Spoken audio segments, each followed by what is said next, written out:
Salut à tous, j'espère que vous allez bien et bienvenue dans cette nouvelle vidéo. Aujourd'hui, je partage avec vous une recette de délices de coco. J'espère que la recette vous plaira, c'est une recette que j'ai testée et j'ai décidé de partager cela avec vous. Pour les ingrédients, j'aurai besoin de 125 g de noix de coco râpée, de 2 œufs que j'aurai laissés à température ambiante. J'aurai besoin de l'arôme vanille, une demi-cuillère à soupe, de 65 g de farine et de 70 g de sucre blanc. Donc, vous aurez seulement besoin de 5 ingrédients.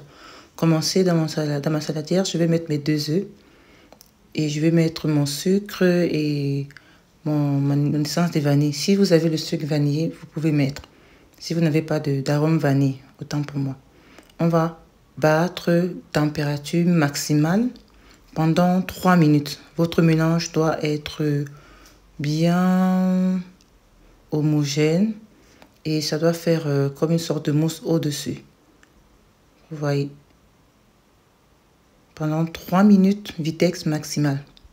Après ce temps passé, vous allez mettre la vitesse minimale et commencer à mettre pas à pas la farine et votre noix de coco.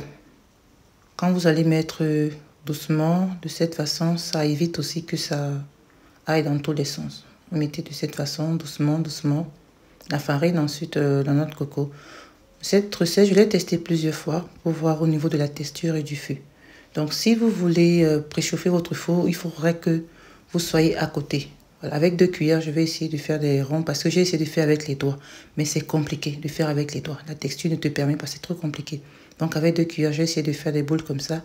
Je vais préchauffer le four pendant quelques minutes et je vais mettre enfouré pendant 12 minutes.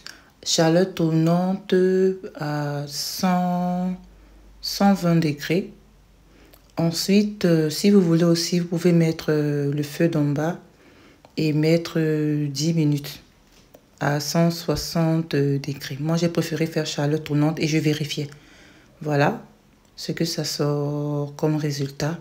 J'espère que vous allez tester la recette et on se dit à une prochaine fois dans une autre vidéo. Ciao, ciao!